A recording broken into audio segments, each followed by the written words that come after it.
Hey, Mark, we spent a lot of time talking about bourbon. How come we never talk about Scotch? That's a great question, Dan. Hey, this is Mark at the Practical Still here with Dan Cavallari again. We got a good one today. It's something that snuck up on both of us, I think, Dan. So, why do we stop drinking Scotch? We did that a lot a while back. Well, as with most things, I blame it on you, because I used to be a Scotch drinker. Yeah, and I did too. Yeah, and you got me hooked on bourbon. It's all your fault. Yeah, okay, so maybe you used to be a Scotch drinker. Yes. But I wasn't a Scotch drinker so much as a whiskey drinker. Right. And that's what's got me a little, holy crap, how'd this happen to me? How did I go from, I could look at the expanse of my whiskey shelf, and there was heavily peated Lafroig, there was Booker's, there was some George Dickel, there was just stuff from all over the world. There was Irish whiskey. Right. How did I look up all of a sudden and there's 18 open bottles of whiskey and not a single one of them is Scotch? Well, we probably fed off each other with that. I think we had our whiskey group and everybody was into bourbon, so we drank bourbon. But we did have a Scotch night a good long time ago, probably going back a year maybe at this point. Yeah. And we really haven't drank much Scotch since. And it's funny because I have several bottles of Scotch in the cabinet that are just unopened. I have a ridiculous amount of unopened Scotch bottles. Yes. Yeah. I mean, the last time I drank Scotch was this summer because my wife had it open while we were on vacation. And I was like, you know what? I'm going to have a sip of that. And it was great. I love it. But bourbon has sort of taken over. And I think that kind of speaks to the trends in the U.S. right now. I mean, everybody's sort of all crazy about bourbon anyway. But, going back, I mean, I started drinking whiskey with Scotch back in Flagstaff, Arizona, and my friends there started getting into it, and of course that's how I got into it. And I was blissfully unaware of all of it, and I just those were the good old days, right? And I just drank what was in front of me, and I started to learn that there were different types of Scotches that you could identify by taste, but it was a totally different animal from bourbon. And what I like now is we're heading into fall. Today is probably one of the first days we've had that actually feels like fall here. Yeah, why is that? Why do we think Scotch when fall comes? Well, I think it's because of the peaty flavor, which people associate, I think, with smoke. And that to me is like a campfire kind of smell, and very cozy. So it's a nice time to be drinking Scotch and just sort of in that hunker down phase. I started with American whiskey. My dad's drink was Henry McKenna Sour Mash. Yeah. In fact, I don't think he ever said any part of that without all of it. He'd say Henry McKenna Sour Mash over and over. I didn't know what sour mash was for decades, but and we lived in Alabama then. You couldn't buy that in Alabama. So anytime he went to Georgia, he would always bring back one of those big ceramic jugs of Henry McKenna Sour Mash bourbon. And then when I became of age to drive and started roaming around the country, I had orders to scout that. And not that he suggested I try and buy liquor before I was of age. Right. So let's just say that started when I was 21. I was charged with bringing him back that whiskey, and I'd sip it once in a while. But that was what prompted me to explore whiskey. And it wasn't until back when we worked together, those early whiskey club days before we brought a bunch of people in, Paul Ribbage. I shouldn't say somebody's last name. Paul R. Or P. Ribbage. Or P-Rib to his close friends. He was a Scotch person. He didn't really care for bourbon. Yeah. And so when we'd bring our bottles, I'd bring something like Booker's. He'd bring something like Glenmorangie or I don't know, just any kind of Scotch. Talisker, something like that. And it wasn't until he finally got me to sip some of the Glenmorangie Original, the 10-year-old Scotch, that I took a sip, and he I remember him saying it. He said, "Blew your mind, didn't it?" Like, yeah, it did. Yeah. And then from then, and that was probably 2012. From then, it was a lot of the mixed up Scotch. And the first time I had peated whiskey, I was in a store in Franklin, Tennessee. Yeah. And looking at whiskey, cool guy in the store. And I said, "Well, what do you like?" "I like this." "Well, I've never had peated Scotch," I said. He goes, "Oh, come here." Yeah. So takes me to the tasting bar, and it was a bottle of Big Peat. Yeah. It wasn't a single malt from one place. It was I think that's a blended malt. Yeah. Take a sip of that. Yeah. And I remember taking a sip and my eyeballs melted, and I went, "Oh God, that's good." And how many? I don't think you acquire a taste for peated Scotch. You like it when you taste it, or you don't, and you never will. Right. Well, but also, I mean, we were just talking before we started recording about how your your taste buds have become a little hardened, calloused. I wonder bourbon. that, yeah. And I think so. You know, when I started discovering Scotch, to me there was a transition. In college, there was Bud Light, and then from Bud Light there was whiskey. You know, like there was Bud Light to whiskey, and then I started discovering that there were different types of whiskey. And so, you know, to me there was just the all overarching whiskey, and then Scotch. Yeah. And I learned about Scotch, but I didn't realize that, there's also Irish whiskey and bourbon. To me, it was just whiskey. Yeah. But then my first experience with the peated Scotch, like you just said, that was the eye opener. And I remember getting a pour of Lefroy 10 and basically spending the night with it because it was just so overwhelming. And it wasn't something that I could like chug like a college kid. It was like you had to sit there and take your time with it. And that was a mind-blowing experience, an eye opener for me. Yeah. So, but I think, you know, now going back, those peated Scotches, which I still love, but now having drank bourbon for so long, I think I've gotten a little bit of that callousing too, and it's not as punch you in the face anymore. Yeah, and I think it happens in two ways. I think one way is just that because it's the bourbon culture now, and we've clearly set ourselves apart as everything doesn't have to be barrel proof. Right. And the purpose of barrel proof is so we can proof that where we want. Yeah. Even though that's our official position, right, we do tend to end up drinking a lot of 115 plus proof whiskey. So I think in one way that callousing is almost, you just expect this wall of alcohol content and flavor and just pounding you. The other piece is the similarity of the grain. So in one way you go, well, Scotch whiskey, it's all malted barley. It's one grain. Right. But because they can't age a whiskey in new barrels, they have to use used barrels. That whiskey typically spends its life in either an ex-bourbon barrel, a sherry, or a port, or any variety of different European barrels. And so it comes out with lots of different flavors, not just the grain. In American whiskey, largely corn dominated, it's in a new barrel. It gets lots of flavor in those first few years. You just get used to it being in your face. Yeah.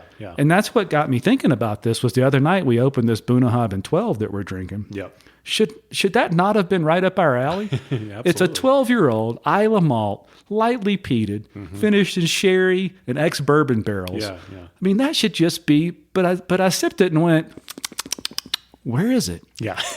It's what's going on? I don't feel like I've been punched in the mouth. Right. What's up? Yeah. And it took a few weeks of, I guess about 2 weeks of sipping on it to start to go, you got to wait for that one. You gotta listen to it and let it talk to you, and you get rewarded with all this stuff that's going on. Right. That you just don't have to. Yeah. We're almost lazy, I think, from American whiskey. And I've got a couple of bourbons that I've described as delicate.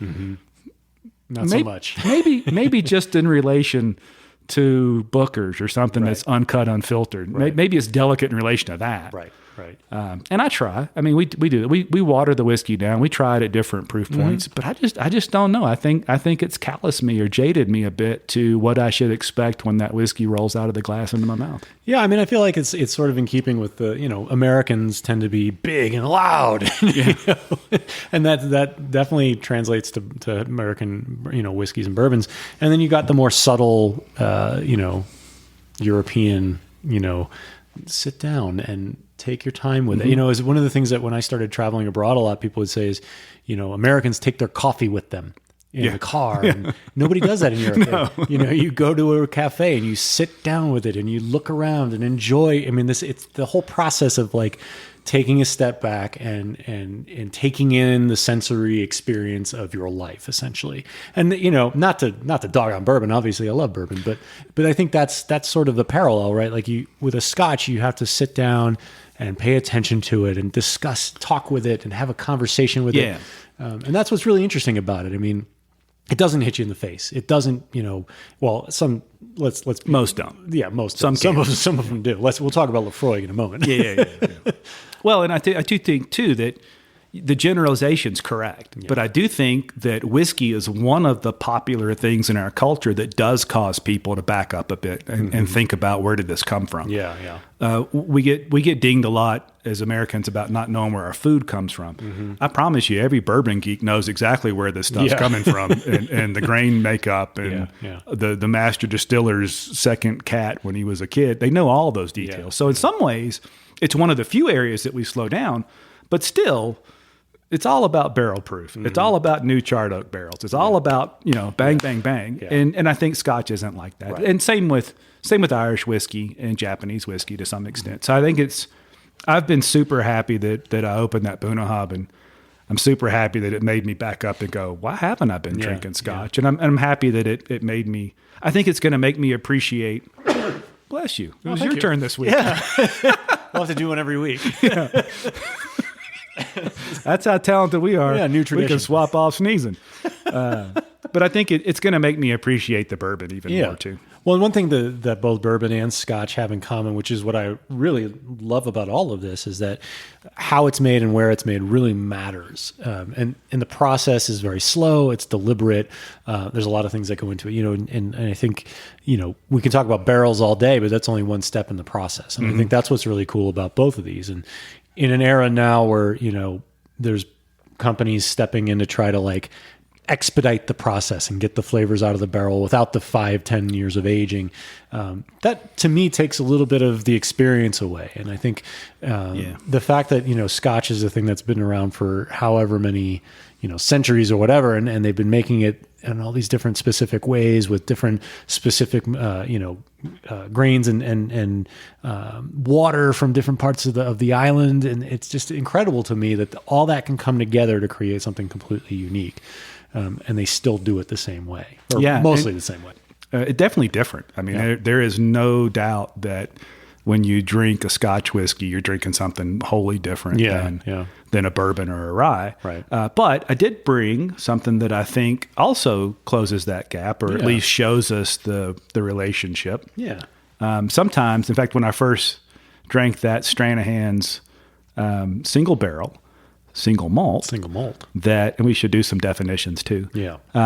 But I thought, wow, this is awesome. Maybe some people in Scotland ought to see what it tastes like when you take a really good single malt, put it in a fresh barrel. And that's obviously an arrogant statement to tell them what to do. We're Americans. We're supposed to be arrogant. No, we're not. Can I take a sip of this? Absolutely. Yeah. Get into it. But I think that's cool because, you can malt all sorts of grains, but Scotch whiskey, the only grain allowed in Scotch whiskey, if it's going to be a single malt whiskey, that is malted barley, excuse me. So the entirety of the grain mash bill is one thing, it's malted barley, not unmalted barley, not a little corn, not a little this, not a little that, malted barley. So Stranahan's is kind of cool because it was one of the early American single malts. It's certainly probably one of the largest on scale, and it stuck to that as well. So that's 100% malted barley. The difference in what would have happened, there's a couple of differences. So Stranahan's is, I think that's because it's an American product. It is probably bound to the same rules about how hot it could be off the still. So I think I don't know, we have to look it up. I think it needs to be no more than 160 proof off the still. In Scotland, it's a much higher number. They can come off as 98.4% alcohol. It can come off the still, so it can come off a little higher in Scotland. So there are some differences in the process, but what you do end up with off the still is 100% malted barley distillate. Yeah, Stranahan's brings that into a new charred oak barrel. And by the way, we always say barrel, but the rule is container. Right. To date, I don't think anybody's put it in a box. Nobody's doing it in a shoe, but you could. And in Scotland, it's got to go into a used barrel. It can't be a new barrel. Yeah. And because there's so much cross-pollination between these large conglomerates, so Diageo owns who knows how many different distillation operations and brands. It used to be that they didn't really have ex-bourbon barrels in Scotland. They've been producing whiskey in Scotland for a long time, but long before anybody produced bourbon. Yeah. But in recent years, so many of these companies are owned by the same parent that we make bourbon in some of those brand new barrels here in the States. They go on a boat. They end up at another owned distillery in Scotland, and Scotch goes into it. Yeah. So ex-bourbon barrels are pretty popular. But before that, sherry barrels, port barrels, rum barrels, that kind of stuff is what they'd age that in. So it's just not uncommon, and that's a little different than we see finishing in American whiskey now, where it has to spend its life in that new charred barrel, and then at the very end, maybe 3 months, 6 months, a year, it sits in some other thing like a sherry barrel. Yeah. Scotch is aged in that stuff. Now, they do finishing, right? But it never spends time in a new barrel. So like you mentioned earlier, before we started, 5 years or 8 years or 10 years of a bourbon is a different beast at the end of that period than for a Scotch, because that bourbon starts off in a new barrel. Right. Awful lot of flavors being imparted right away. Yeah. That's one angle of I want the flavor. Whereas the Scotch stays in a used barrel, but it's getting the benefit of picking up things from other products. Right. So it picks up the port and that kind of stuff. I don't think one's better, but they're certainly different. Very. I mean, so I started today with the Bunnahabhain 12, and what I love about the Bunnahabhain is there's sort of a this is going to sound like a bad thing, but it's actually quite good. Is it's got like an oily sort of mouthfeel to it, and there's a finish to it that's just oil. I don't know. It's not a bad thing at all. But the Stranahans that I just poured, it's you can taste the oak a lot. Yeah, I mean, it's very much a major flavor profile there. Whereas the Bunnahabhain is not. You don't really get a lot of oak at all. It's mostly that sort of that oily. It's like the mouthfeel almost sort of takes over. Whereas this with the Stranahans, the flavor takes over, and that's just comparing two different beasts processes here, of course, and we talk about all the scotches I have on the floor next to me, and those will all be different. But I think just in speaking to, I mean, I've been on the Stranahan's tour a half a dozen times. I should know all about it, and I don't. But you get down to things like proof, and you get into things like the barrel, and all these different things, and I think Stranahan's did a lovely job of doing something completely unique, which is sort of taking the heritage of that single malt, because you can't call it a Scotch, right? Because it's not a Scotch. Yeah. But taking sort of the American traditions and blending them a little bit. And I think you get that even in the flavor profile. And you don't get that oily sort of mouthfeel at all, which I think make it. Maybe you would after, I don't know. I mean, I think the yellow label, the regular original Stranahan's is 2 to 5 years it spends in a barrel. I don't know if that single barrel spent any more or less time. Maybe if you got the taste, and they did just release, by the way, a 10-year-old product. Right. But they released it at 86 proof, so I'm sure it's tasty, but you're not going to have a lot of mouthfeel left, I wouldn't think, at 86 proof. Yeah, I saw that on the shelf the other day, and I'd never seen it before. So I actually was kind of excited, but I don't know, I guess I got excited and didn't really read, and so today I actually picked one up on the shelf. Oh, did you? Okay. And went, I'm getting 86, I'll wait. Again, not a proof hound, but that's getting... That's a little bit lower than we're used to. It's in the there's a whole lot of things for me that make something I need to taste it before I buy it versus I'm grabbing it thing. And proof under 90 is one of those. There's certainly plenty of whiskeys I love under 90 proof. Yeah, sure. I'd rather not spend 50 or 60 or 70 bucks on it before I get a chance to taste it. Right, you want somebody else to spend 50 or 60 but you're right on that. That mouthfeel is definitely different in scotches like that. To me, because where Bunnahabhain's produced is on a little tiny rock in the ocean off the coast of Scotland called Islay. This is one of those that if I close my eyes, I feel like I'm back to when I was a kid at the beach and the waves crashing and the salt air. I can almost taste that salt air. There's a lot of ocean in it. Yeah, for sure. it's just brilliant. The seasonal changes, the barometric pressure changes. All that works on those barrels over time. Yeah. These barrels from Bunnahabhain or Lafroig or Lagavulin, they sit in places that barrels sat 200 years ago. Yeah. I'm not saying you can taste that, but there's something to that process that they've been doing that same way for so long. And it's I'm sad that I drifted away from that. Yeah. I'm sad that 2019 when I spent money on whiskey like a drunk sailor, because I guess I was not a sailor, but I was certainly drinking, that I didn't buy more Scotch. And then this year when I've put myself on a budget, I didn't see fit to include many, although I did buy this one bottle. This is probably the only bottle. I think this is the only bottle of Scotch I bought this year is this Bunnahabhain. Well, you know who's not on a budget this year? This guy right here. Why don't we hop in the car? Let's go for a ride and find us a liquor store. Hey man, 2021's coming. Yeah, you're almost there. It changes again. Yeah. We'll see. Well, we'll see. Your budget changes anyway. Yeah, because it's kind of sad. I had a very small budget. I won't say what it is, but it was a tiny fraction of what I normally would spend. Yeah. We drank all year. We got quarantined and drank even more. It still seems like the cabinet's full. I don't. Yeah, well, it really doesn't seem as if anything changed. It was a big cabinet to start. We should talk about. What else are we talking about? Regions. I mean, Scotch. We're going to talk about Scotch. Let's talk about Scotch. Yeah. So, I mean, the big thing with Scotch, and this is something that I learned right off the bat and really didn't understand it at all. But there's different regions, and whenever you pick up a bottle of Scotch, it'll say on the box or the barrel bottle what region it's from. Mm-hmm. And if you have no idea about Scotch, that's not going to mean a whole lot to you. But once you know the regions, it actually tells you quite a lot. So let's talk a little bit about the regions and how they're different. Yeah, so there's 5 whiskey producing regions in Scotland. By the way, they have the Scotch Whisky Association, a very heavy-handed organization, a bit draconian in its adherence to the rules that have been around forever. Right. In your daytime life, it'd be equivalent to the UCI for cycling. Oh, geez. Let's not even go there. Same kind of organization.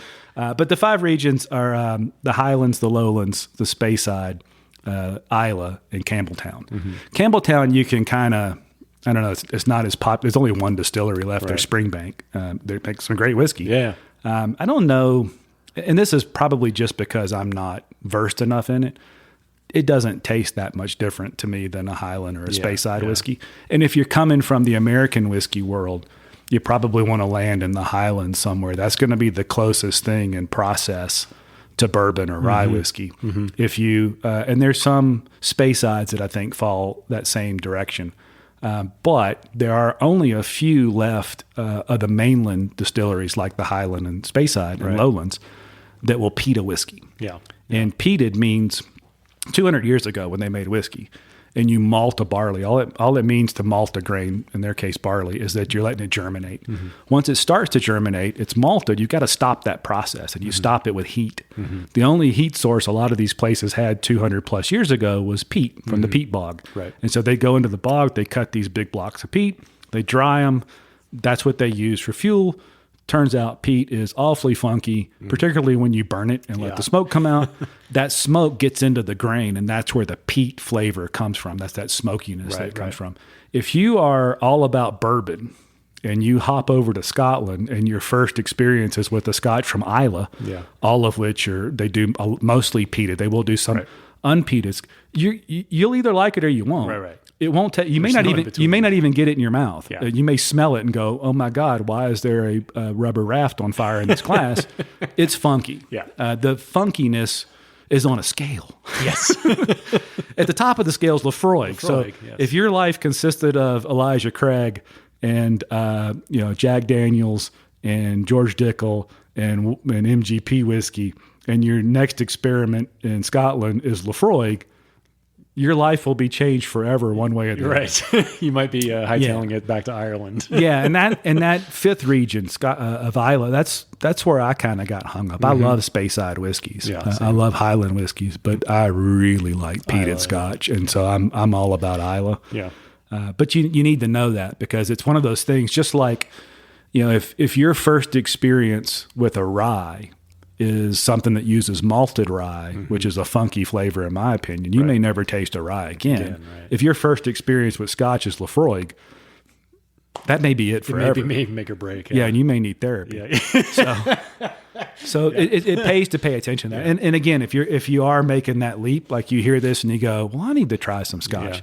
Find something on the bottle that says Highland or Speyside, preferably Highland. Yeah. And that's going to give you a better chance. Those whiskeys are typically not peated. Right. Even on Islay, they'll do an unpeated whiskey, but then they use water from Islay, which is just drenched in peat. You just can't get away from it. So I don't think it's possible. Yeah. The classic Lottie is one. It's in a kind of a sky blue box. Yep. Oh, beautiful whiskey. It's an unpeated whiskey produced. But there's still peat. It still tastes like peat. Yeah. I mean, you can't get away from it. Yeah, and peated whiskeys, I love Lafroig is probably one of my favorites, actually, if not my favorite overall. And that's what I'll buy if I don't want my wife to drink it, because she does not like me. We're very much on opposite sides of the fence. My wife loves Scotch, but she will not drink the peated stuff. and because to her it's like chewing on a bog. It doesn't taste good. I like it. It's like smoked salmon and just this, it's just wonderful. And it's campfire and wonder. I mean, to me, I will take a long time to drink a glass of it because it is a huge flavor. Yeah. But and incredibly complex. Yeah. For most of them. Of course, there's some less than others. Yeah, some are heavy-handed, but I mean, for the most part, they're very well done. And but the fact of the matter is, you're not going to go through this glass quickly, and that's the point. Yeah, exactly. I even as somebody who's been drinking this stuff for years and years and years, I still have to drink that stuff slowly because boy, every sip is just so big. Yeah, and I can't really pay attention to. I can sit in front of the TV with a lot of whiskeys. Yeah.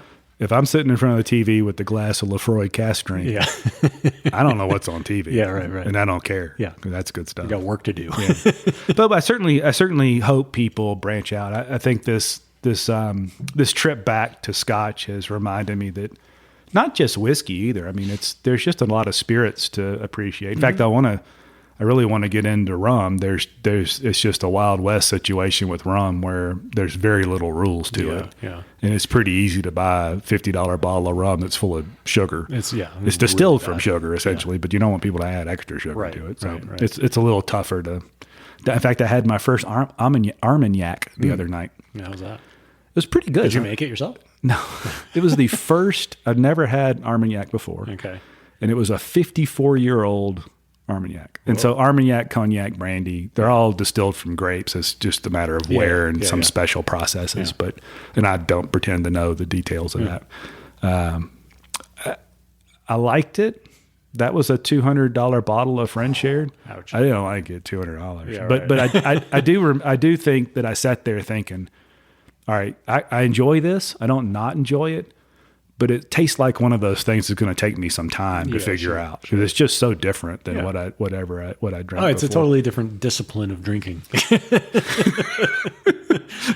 I'm not sure about that. Yeah. It's definitely a different discipline in production. I'm going to stick with the discipline of drinking. I like that. I actually want to put that on a T-shirt. That's fair. I do think that when I first opened that Bunnahabhain a couple weeks ago, I mean, it was good. Yeah. It wasn't like the flavors weren't good, but it was just I was just lost. I didn't know what to think of it, and I felt it just felt distant when I drank it, which is weird. It's right there. It's on my tongue like anything else. It felt distant. Yeah. As I spent time with it, it all started to come back, and the whiskey tasted different. It tasted fuller, and maybe that was some air on it, but I just think it was that I recalibrated. Yeah. And so, like you said, drink more. Well, that is the secret. I think the secret is always the secret. not to go a year without drinking a nice Scotch. Right. Well, and a lot of it is, I mean, you've got muscle memory, right? Like when they always say, it's just like riding a palate bike. memory. Yeah, exactly. Right. It's palate memory, and so, it sounds ridiculous, but we spend all our time drinking bourbon. So of course, when we sip a bourbon, we can say, oh yeah, I can pick out this flavor and that flavor. And oh yeah, there's a little, like a leathery taste, and there's whatever clove. And we know these terms to identify these things that we've tasted so many times. But with Scotch, you're a little bit set adrift. You're a little bit in the dark, right? And so you have to kind of recalibrate your palate a little bit and say, okay, this is a new one that I don't have a word for yet. And this is an experience that I'm not used to, and the way it's hitting my tongue, and like I said, the oily feeling. That's not usually something I talk about with bourbons, but it's something you can pick out in Scotches, and there are different oily feelings. So at some point, I'm going to have another term for a different kind of oily feeling.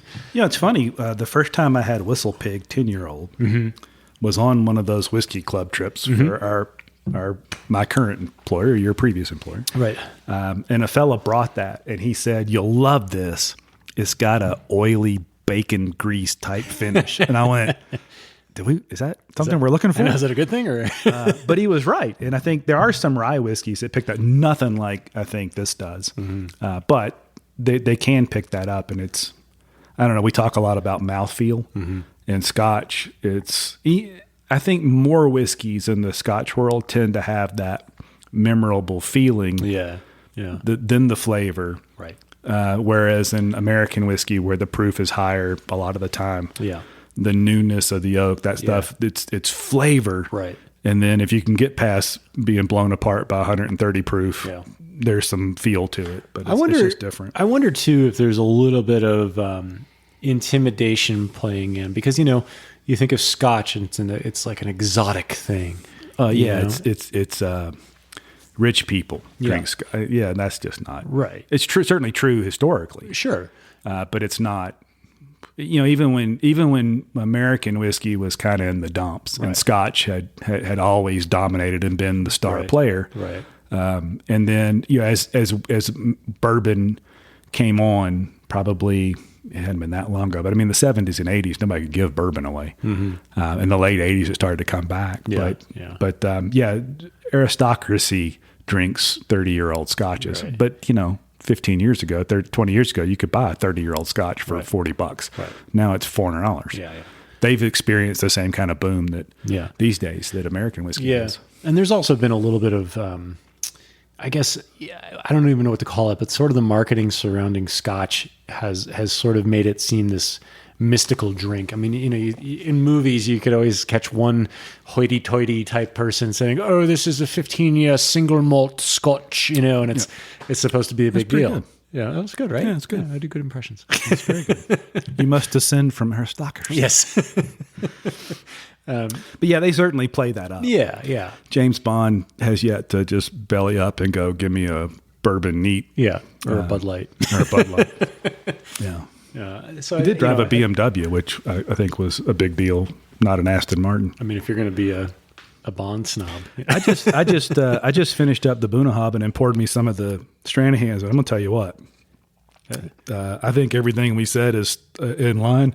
This is really good, isn't it? I like it. I think somebody ought to convince a few Scotch producers to put it in new barrels. Yeah. I mean, boy, you feel like if they did that, Scotland would burn or something. Like, yeah. Well, no. So, they could do that. Mm-hmm. They can do whatever they want. They just can't call it Scotch whiskey. Yeah. And I think there's something to be said for the integrity of that. I mean, I love the bottled and bond designation. I like straight whiskeys because of what it imparts. I appreciate the Scotch Whiskey Association for those same things. Yeah. So that because I don't know as much about Scotches, I tend to stick to the brands I'm familiar with, the Balvenis, the Lagavulins, Lefroy, Glenmorangie. I mean, I try and stick to those general ones. But I think the last time I saw a number, there was over 3,000 distilleries in Scotland. So somebody's doing new barrels. Probably. But they're just not calling it Scotch whiskey. Which, I think that's... I like that, actually, to have those sort of those, it feels a little stuffy and stodgy to have those rules and it's got to be this, it's got to be that. Yeah. It's very precious, Yeah. But I think, again, that builds the lore. It builds the experience. And, not to say, if you threw some of that in a new barrel and just because you couldn't call it Scotch doesn't mean it wouldn't be good, but it's a different thing. It's a different thing. Yeah. And I do think, too, that, if we want to, you not me, you dinged on Americans a while ago. Yeah, I do. But a lot of Americans these days are big on recycling. Mm-hmm. What's more recycled than used barrels? We're drinking Scotch for the earth. It's an environmental play.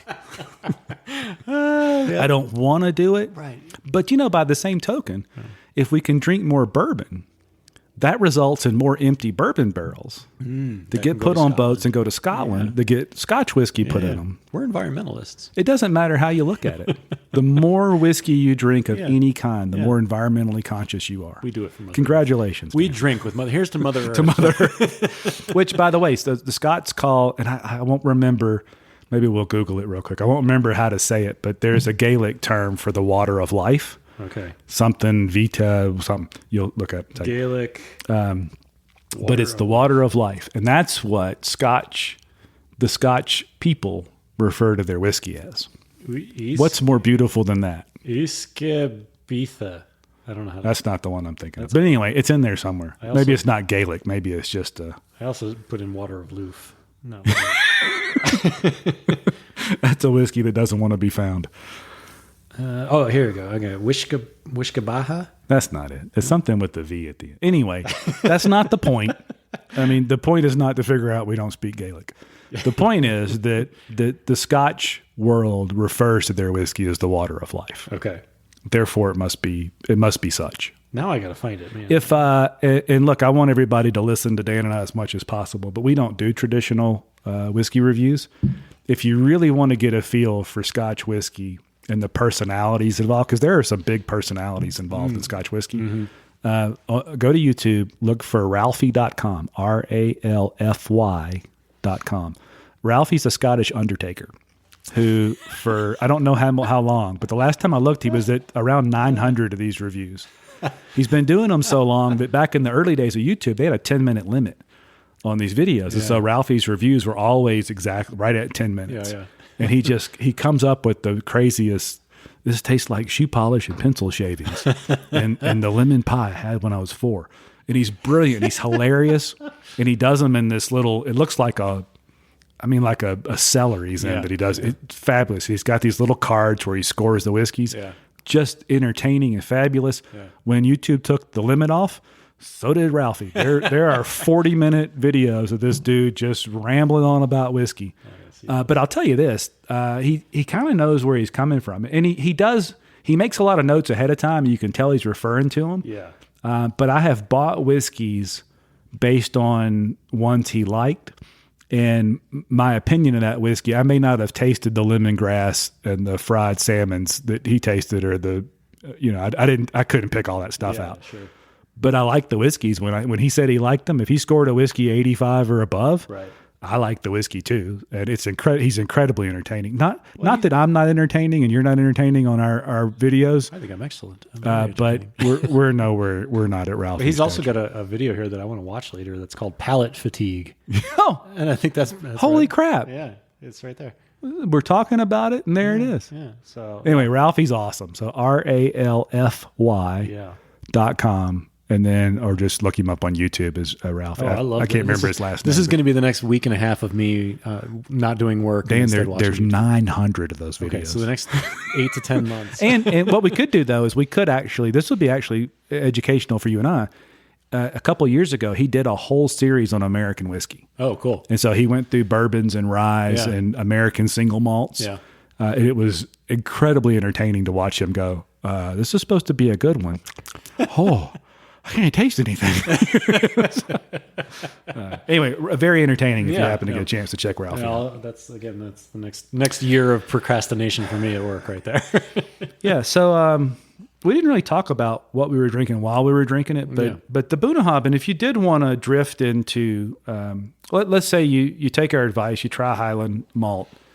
You like, and by the way, so let's define single malt because we're all familiar with bottled and bond and those rules. But single malt, it doesn't mean single barrel.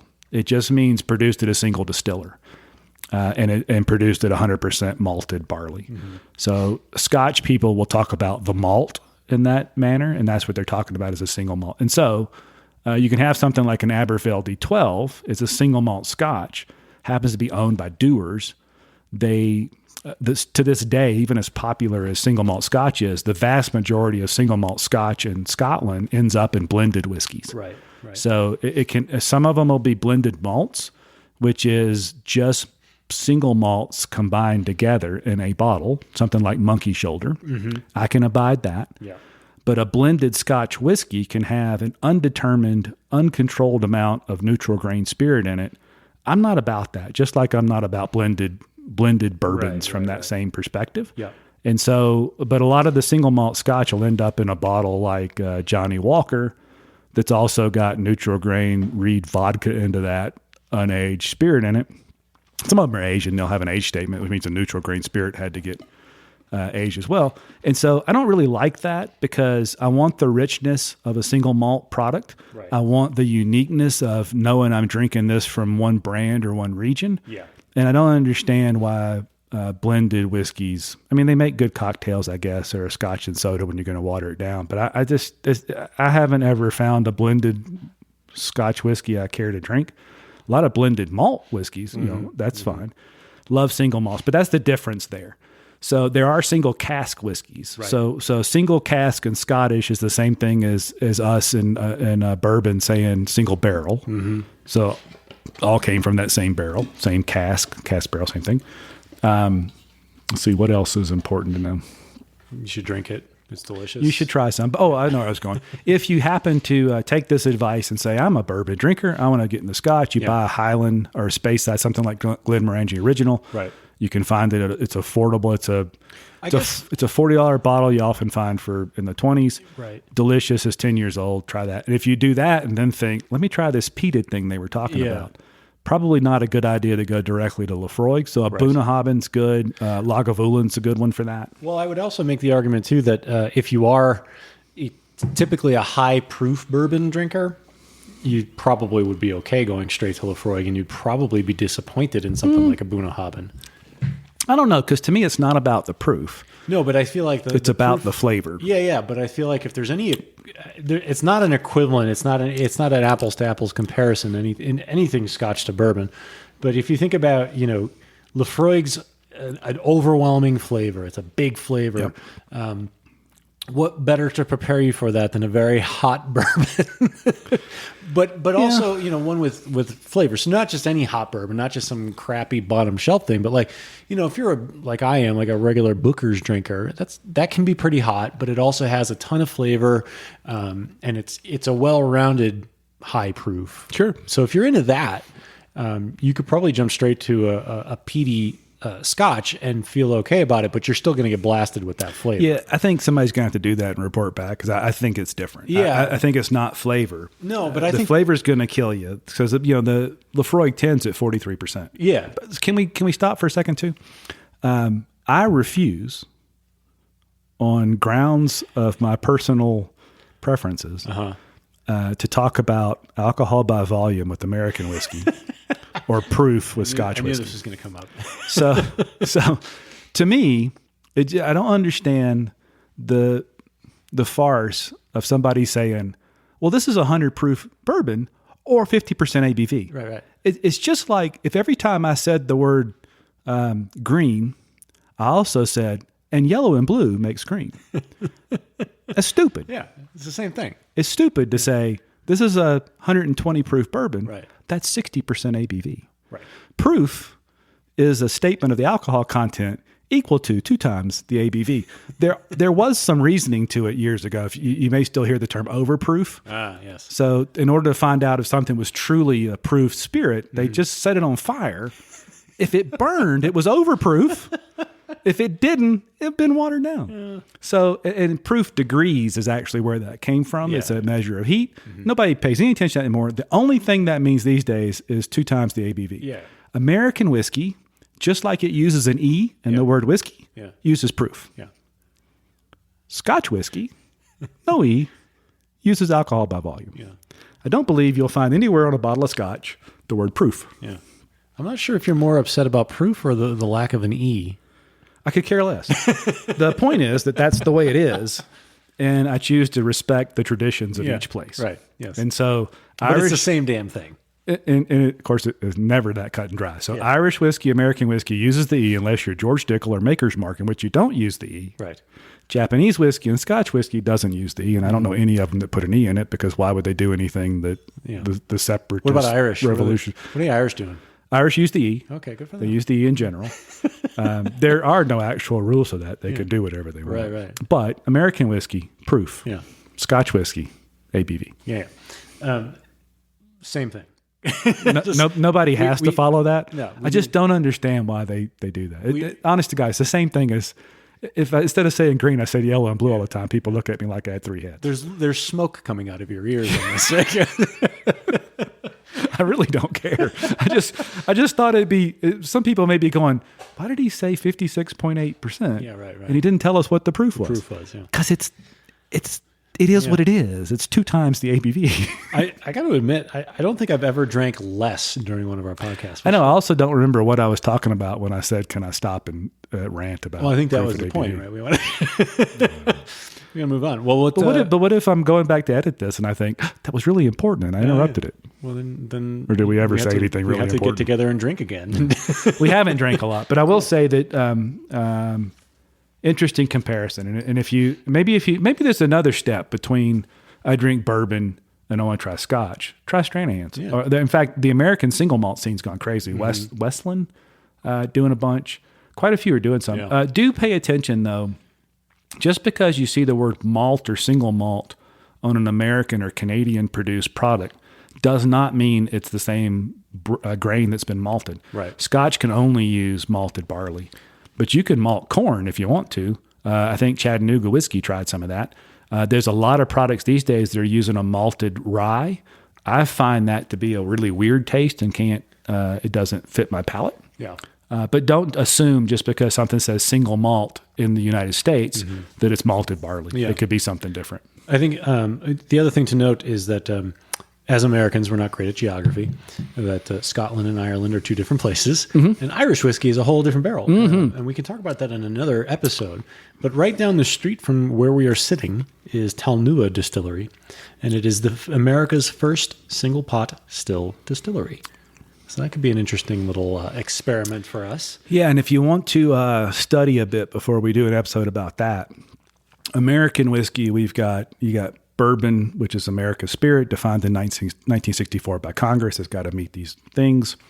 Straight whiskeys mean this, 51%, et cetera, et cetera. In Scotland, they have single malt. They have blended malt. They used to only have single malt and blended, but people got upset and they made more things. Single malt, blended whiskeys. Ireland actually has some really cool stuff. So you can have a single malt Irish whiskey and it's malted barley. You can have a single pot still, which make you think it's the same thing. Yeah. No, that's unmalted barley made in a pot still. Yeah. Then you can have a blend of those things. Yeah. It's crazy. They've got 4 or 5 different designations that are all split around what kind of still and was it malted or not malted. Yeah. It's pretty fun. It's like the Irish just kind of cheated off the Scottish's paper and then just threw out the rules. And it's like, I'm going to do Boy, we do not want to get in the middle of those two countries. Let's not meddle in that. Yeah. That's hundreds of years before the United States was even born, arguing about stuff that we can't sort out. That's great. I will tell you that I do like Irish whiskey. And if I know we're going to talk about it later, but if you do decide, I'm going to try some Irish whiskey, Redbreast. Redbreast 12's a $50, $60 bottle. You can find it on sale for high 30s. Yep. It's 12 years old. It is the single pot still version. So there's some malted barley in it and unmalted barley. Delicious. And it's sherry finished too. We need to go shopping. I don't need to go shopping. I got some of that at the house right now. Of course you do. I actually have the cast strength version, which I have not opened. But I love Redbreast. Well, then we know what our next podcast episode is. Oh yeah. So cast strength. By the way, we got to do this real quick. Bourbon can't have flavors or colorings in it. Yeah. If you do a blended bourbon, you can get away with some stuff. Sure. But can't have any. Scotch whiskey, as stodgy as they are, believe it or not, will allow neutral colorings, caramel colorings. And so it's a big deal when you're buying Scotch whiskey to Scotch aficionados to find something that's natural color. Yeah. And that's the way they'll say it. They won't say nothing added. They'll say natural color. That Bunnahabhain is natural color. And what's one of my favorite phrases? Non-chill filtered. Although they call it unchill filtered. Unchill filtered. That's correct. They will say unchill filtered, not non-chill filtered, like the American distilleries. Although this Bunnahabhain bottle, it's actually hard to tell what the natural color is because it's a kind of a black bottle. Yeah. Huh. But that's a big thing with Scotch whiskey because they can color it. So you will see, and Scotch whiskey has to be aged 3 years at least to be called Scotch whiskey. Color with a U. Yeah. Well, U's and E's, they come, they go. I mean, look how many letters are in that name. Bunnahabhain. Yeah, look that up. And by the way, if you're gonna look up Bunnahabhain and you're Googling, stop at BUN and let it autocomplete because you'll never guess what comes next if you've never seen the word Bunnahabhain before. Just throw in a bunch of A's and I's. And I do not claim to pronounce these things correctly because a lot of these have roots in Gaelic, which is unintelligible to those that didn't grow up speaking Gaelic. There's a great video of the actor Brian Cox, and he goes through all of them and he says them properly in the Gaelic way to say. Let's find that and let's find the Ralphie stuff, and I'll put it in the show notes for this. You guys can look at the bottom of the show notes and find that. But I think that's a great idea. There's some awesome pronunciations and spellings, and I do know Lefroy is pronounced Lefroy because they just changed it, but they used to have the Friends of Lefroy Society. So when you buy a bottle of Lefroy, there's a little tag that comes on it and a number, and you can go to their website, join the Friends of Lefroy, put your number in, and become a landowner in Scotland. Yeah. Oh, don't you own some? I was. They changed the program and kind of erased everything, but for many years I owned 1 square foot of a peat bog on Isla. So you rented it, really. And they will, when you do that, they put a little flag there and they give you GPS coordinates, and you can use Google Earth to look at your name, your little flag on the. And if you go to the distillery, they pay you rent, and your rent is a wee dram of the finest Lafroig they have. That's funny. That they give you, and they'll give you a little GPS tracking little device and some boots, and you can go out in the peat bog and stand on your land. That is brilliant marketing. It is. All right, so if you buy me a bottle of whiskey, I will cordon off a square foot of my garage. You too can own 1 square foot of the world headquarters of the Practical Still. And if you come to visit, that entitles you to a drip of whiskey. Yes. And a ride on a bicycle. Yes. And we'll show you some mountains. Yeah. And you do have to, but you have to sweep when you're done. Yeah. You got to clean up after yourself. We can't do everything. Yeah. Outstanding. We're sitting on a This has been fun. I don't know if we solved anything for anybody. I do know I'm happy to be back drinking some Scotch. I've got quite a few bottles. I noticed you brought some out, a Glenfiddich. I did. Glenmorangie. Which one is that? The red one? Is that the... the La Santa? Oh, love that one. I wanted to talk about this one because... It's fabulous. And not expensive. No, and so I actually bought this on sale. I bought two of them. So this is Glenmorangie, and it's called the La Santa. It's 12 years, Highland single malt Scotch whiskey, and it's finished in a sherry cask. And the reason I love this, so first of all, the finish on this is just phenomenal. And, you know, we talked in the past about finished bourbons and how we were both kind of not a fan for a while because it's really easy to screw it up. And it ends up just tasting like a really sweet whiskey. Yeah. This gets it so perfectly. Yeah. It's the sherry is all in the finish, and it's very subtle. And actually, the reason I brought it out was because one of my favorite bottles is the sherry cask from Stranahan's, and it's a lovely American whiskey finished in sherry cask, and I would say it's right on par with this Glenmorangie. But the thing about this Glenmorangie is it's less than half the price of the Stranahan's, and a whole lot older. Yeah, so for sure, this is a 12-year Scotch, whereas the Stranahan's, I don't know what the age statement is on that, if there is one, but there isn't. If it's don't get me wrong, it's a fantastic bottle, but for $80. Or I think it's up to 85 now for the Stranahan's, where I think I paid 30-ish. They're different, but that is, if you want to explore finishes from a company that's been doing it for a long, long time, and I still don't know if I say Glenmorangie right, but it'll be obvious. I think it's Glenmorangie. I have no idea.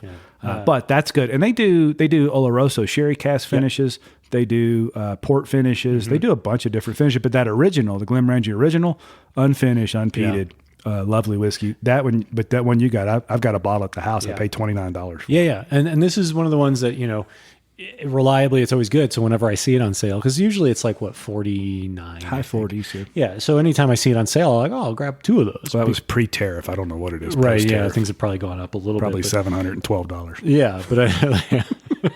But I think when I bought this, it was like a 2-for-1 deal. I mean, it's good. Yeah, so sure. I mean, I think I paid like $25. And what else you got there? You got a Lagavulin 16? Yeah. So this is another one. So, you know, if you follow the bourbon world, you've probably seen the Lagavulin because Nick Offerman, right? So, like, even if you're not a Scotch drinker, you've probably heard of Lagavulin because it's Nick Offerman's drink. He's Parks and Rec, you know, the Ron Swanson. Yeah. And so he kind of brought this to the forefront. But this is the 16 year, which I think the Nick Offerman version is the 12.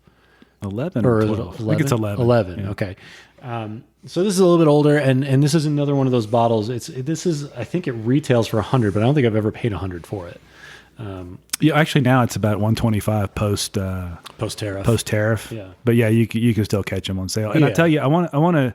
So Lagavulin and Lafroig are. I think you can actually see them from each other on the little island of Isla. Yes, this is Isla. But to give you some reference point, Lafroig in rock music is going to be AC/DC. Lagavulin. Oh, who would Lagavulin be like? Iron Maiden, just as heavy, but they own their own jet. Yeah, I do like that. Yeah, so it's don't lump, just like you don't lump all bourbon together. Yeah. There's good bourbons, there's classic bourbons.